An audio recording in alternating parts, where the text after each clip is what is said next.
Hello everyone, બધાની બહુ જ કોમેન્ટ આવતી હતી કે દીદી તમે ઢોસાની રેસીપી આપો કે ખીરું તમે કઈ રીતે બનાવો છો. જો મેં 3 ભાગના ચોખા લઈ લીધા છે અને 1 ભાગની મારે અડદની દાળ લેવાની હતી અને હું આમાં ચણાની દાળ કે કંઈ મેથી કે કંઈ યુઝ નથી કરતી.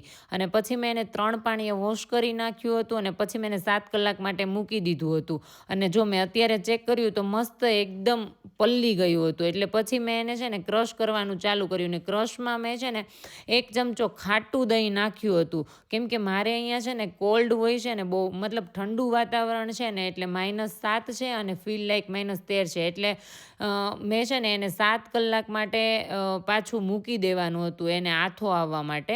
એટલે પછી મેં ફટાફટ એને મૂકી દીધું ને પછી હું જ્યારે આવીને ઘરે ત્યારે મેં ચેક કર્યું ને તો આથો બહુ મસ્ત આવી ગયો હતો. એટલે મેં સ્વાદ પ્રમાણેમાં મીઠું એડ કર્યું, બાકી કોઈ પણ વસ્તુ એડ નથી કરી. અને આ છે ને બધાની કોમેન્ટ હતી કે ઢોસાની લોઢી તમે ક્યાંથી લીધી છે. હા, તો મેં સુરત યોગી ચોક છે ને ત્યાં યોગીમાંથી લીધી છે અને આ કોઈ પેડ પ્રમોશન નથી.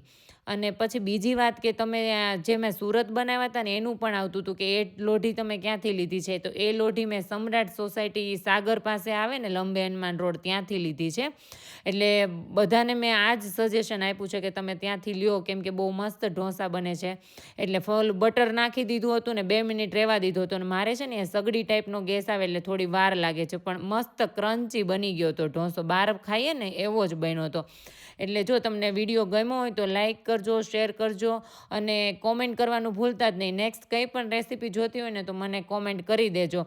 અને બહુ જ મસ્ત ઢોસા બને છે, તમે પણ ઘરે બનાવો અને આનંદ લો. મળીએ નેક્સ્ટ વિડીયોમાં. જય દ્વારકાધીશ.